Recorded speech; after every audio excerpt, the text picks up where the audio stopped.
سے اینٹ بجا دیں گے اگر ہماری مسجد وہاں پر نہیں بنے گی. میں آپ کو اب کھل کے بول رہا ہوں، جب سے ذرا اخلاق میں بول رہا تھا. ہماری مسجد اگر نہیں بنے گی تو یہ TRS کی حکومت کی اینٹ سے اینٹ بجا دی جائے گی. بچوں کا کھیل نہیں ہے. ایک شخص جو ہماری مسجد کی شہادت میں ملوث تھا، اس کی موت کا منظر دنیا نے دیکھا. میری مراد PV نرسمہا راؤ سے، کہ اس کی موت کا منظر دنیا نے دیکھا. تو اگر ہم کمزور ہے بھائی، مسلمان قوم ہندوستان کے اندر بے حد کمزور قوم ہے. اگر ہم کمزور ہے لیکن ہمارا جو رب العالمین ہے اس کی لاٹھی میں آواز نہیں ہوتی. مسجد کی شہادت ہوئی، اس کے بعد بابری مسجد کی شہادت کے بعد آپ دیکھیں PV نرسمہا راؤ کو سیاسی سطح سے ہٹا دیا گیا، گمنامی کی زندگی گزارا. پھر اس کے بعد موت کی جب اطلاع ملی تو پھر موت کا مناظر بھی تاریخ ہندوستان کے اندر ایک نیا مناظر پیش ہوا. تو مسجد کی جب شہادت ہوتی ہے، اس کے اندر جو ملوث ہوتے ہیں اللہ تعالیٰ ان کو کبھی معاف نہیں کرتا. ذلیل و رسوا دنیا میں بھی ہوں گے اور موت کے وقت بھی ہوں گے. اگر یہ تلنگانہ حکومت ہماری مساجدیں بننے پر اگر وہاں پر رکاوٹیں پیدائش کی گئی، یقین مانیے حیدرآباد کا مسلمان ابھی اتنا کمزور نہیں ہوا ہے. ہم جس دن ٹھان لیں گے اس دن جا کے ہم حیدرآباد کے مسلمان ٹھہر کے مسجد بنا لیں گے. ہم کو کوئی حکومت کی جو ہے ہم یعنی تابع نہیں ہے. حکومت بنا کے دی تو بنائیں گے ورنہ نہیں. ہم حکومت کے قانون، ان کے آئین پر ہم یقین رکھتے ہیں اور یہ امید رکھتے ہیں کہ یہ حکومت مسلمانوں کے ساتھ ایک جو ناانصافی ہوئی ہے مسجدوں کی شہادت میں، اس کے ساتھ مسلمان جو ہے ہمارا یعنی حکومت ہم مسلمانوں کے یہ جو غلط ہوا ہے اس کو صحیح کر کے دیں گے. یقیناً محمود علی کا بیان نہیں، یہ تو میں تو اگر واضح لفظ میں کہوں، محمود علی صاحب باحیات رہو نہ رہو مسجد تو یقیناً بنے گی. اگر وہ مسجد کی اگر تعمیر میں، مسجد کی سنگ بنیاد میں اگر محمود علی صاحب رہیں گے تو میں سمجھوں گا کہ اللہ نے ان کو جو ہے کچھ ایک نیک کام کرنے کا موقع عطا کیا. اور دیکھیے اللہ کا کام کسی کی وجہ سے رکتا بھی نہیں ہے. وہ نہ بھی رہیں گے تو مسجد بنے گی، وہ رہیں گے بھی تو مسجد بنے گی. در حقیقت یہ ہے کہ مسجد کسی کی محتاج نہیں ہوتی. میرا بولنے کا دراصل مقصد یہی ہے. اللہ کا کام جو ہوتا وہ کسی کا محتاج نہیں ہوتا. تو میں آپ کا سوال یہی ہے کہ میں نے جستجو کی نہیں، اللہ نے مجھے موقع دیا کہ میں کچھ کر سکوں، تنکا برابر ہی صحیح. میں نے ایک پٹیشن ڈال کے حکومت کو ایک نوٹس دلوائی تھی. شاید اسی اتنے ہی کام کے لیے اللہ نے مجھے رکھا تھا. میں اس کے لیے اللہ کا شکر ادا کرتا ہوں کہ اللہ تعالیٰ نے مجھے اس قابل سمجھ کے مجھے اس کام کے لیے جو ہے مجھے مقرر کیا گیا. محمود علی صاحب کا بیان میں خیر مقدم کرتا ہوں اس بات کی.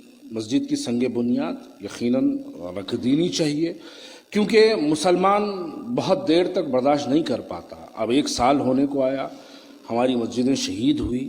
اس کے بعد سیکریٹریٹ میں مسجد کی سنگ بنیاد کی بات رکھی گئی. پھر محمود علی صاحب کا اس سے پہلے بھی ایک بیان آیا تھا کہ فروری میں سنگ بنیاد رکھی جائے گی. پھر اس کے بعد ایک بیان آیا تھا کہ رمضان سے پہلے مسجد کی سنگ بنیاد رکھی گئی تھی. تو یہ 2-3 جھوٹے وعدے دیکھنے کے بعد ایک یہ جو چوتھا وعدہ آیا ہے، میرا دل کہتا ہے کہ اللہ اس وعدے پر یعنی مہر لگا دے.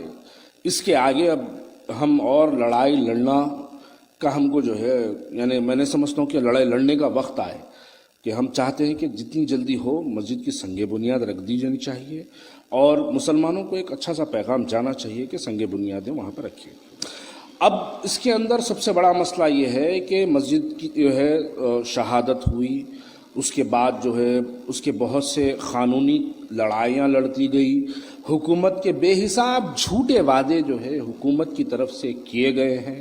مجلس اتحاد المسلمین کے صدر بیرسٹر اسد الدین اویسی صاحب نے بہت مسجد کے لیے جد و جہد کی. اور یقین جانیے کہ میں جانتا ہوں اس بات کو، شاید میرے ناظرین میں کسی نے بات نہیں کی ہوگی اور آپ رپورٹرز میں بھی مسجد کے متعلق کسی رپورٹر نے بھی اسد صاحب سے بات نہیں کی ہوگی، لیکن میں بیرسٹر اسد الدین اویسی صاحب سے سیکریٹریٹ کی مساجد کے لیے بات کیا تو میں بڑا ان کی بات سن کے بہت جوش میں آ گیا تھا. انہوں نے کہا تھا کہ میاں جب سیکریٹریٹ کی مسجد کے لیے کسی بھی قسم سے کمپرومائز نہیں کیا جائے گا اور مسجدیں ہماری وہاں پر بنے گی ہی بنے گی.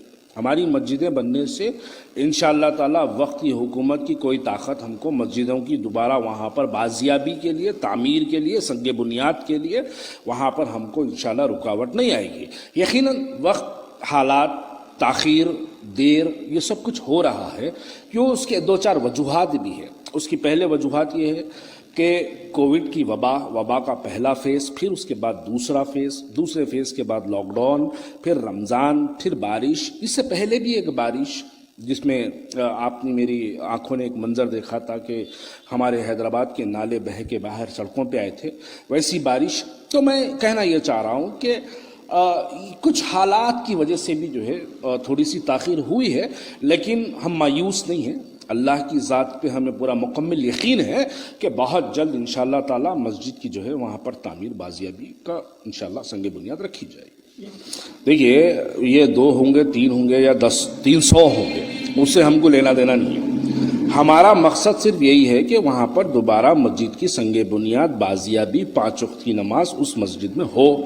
میں بھی جب کل نقشہ دیکھا، 3 دن پہلے مسجد کا جب نقشہ دیکھا، یقین مانیے مسجد کا نقشہ دیکھنے کے بعد دل بڑا خوش ہوا کہ مسجد بہت خوبصورت نظر آئی۔ میں آگے کروں، شاید ہو سکتا ہے کہ خالی نقشے میں خوبصورت ہو سکتا ہے بھائی۔ دیکھیے آپ کو ہر قسم کی لڑائی کے لیے تیار رہنا ہے۔ جب دیکھا گیا تو اچھا دکھا دیکھنے میں۔ اس کے بعد میرے کچھ ذرائع سے معلوم ہوا مجھے کہ 3.25 کروڑ کی لاگت سے جو ہے اس مسجد کو تعمیر کیا جا رہا ہے۔ مجھے یہ بھی سن کے بڑی خوشی ہوئی، اور مجھے یہ پتا چلا کہ اب کچھ ہی دن میں جو ہے سنگ بنیاد رکھی جائے گی۔ چلو اتنے جھوٹے وعدوں کے بعد ایک وعدہ یقین کر کے دیکھ لیتے ہیں۔ اب ہماری جو لیگل لڑائی ہے، جو کورٹ میں جو لڑائی چل رہی ہے مسجدوں کو لے کے، وہ یہ ونٹر ویکیشن آیا کورٹ کا اور لاک ڈاؤن ہونے کی وجہ سے، ان چیزوں کی وجہ سے بھی 3 مہینے سے کورٹ کی کارروائی رکی ہوئی ہے۔ کیسز، ایمرجنسی کیسز لیے جا رہے ہیں۔ یقیناً میں مانتا ہوں مسلم شریعت کے حساب سے مسجد ہماری بہت ایمرجنسی میں آنا چاہیے، لیکن قانونی اعتبار سے جو یہ لوگ لیتے ہیں اس کو ایک ایمرجنسی کیس میں لوگ کنسیڈر نہیں کرتے ہیں۔ تو اب ذرا سا وبا کا ماحول ختم ہوگا تو کورٹ اگر کھلے گی اور اس جانب اگر مسجد کی سنگ بنیاد نہیں رکھی جائے گی تو ہمارے پاس ایک آپشن پینڈنگ ہے۔ ہم یقیناً کورٹ میں جا کے دروازہ کھٹکھٹائیں گے، قانونی دروازہ کھٹکھٹائیں گے، اور قانون سے بھی ہم مدد کی طلب کرتے ہیں کہ قانون بھی جو ہے ہماری مدد کرے کہ ہمارے ساتھ جو ناانصافی، ہم مسلمانوں کے دلوں کو ٹھیس پہنچانے والا جو کام ہوا ہے، مسجدوں کی شہادت جو ہوئی سیکریٹریٹ کے اندر، اس کے لیے کورٹ کے دروازے کھٹکھٹائیں گے۔ اگر ہائی کورٹ نہیں مانتا ہے تو پھر دوبارہ سپریم کورٹ جائیں گے۔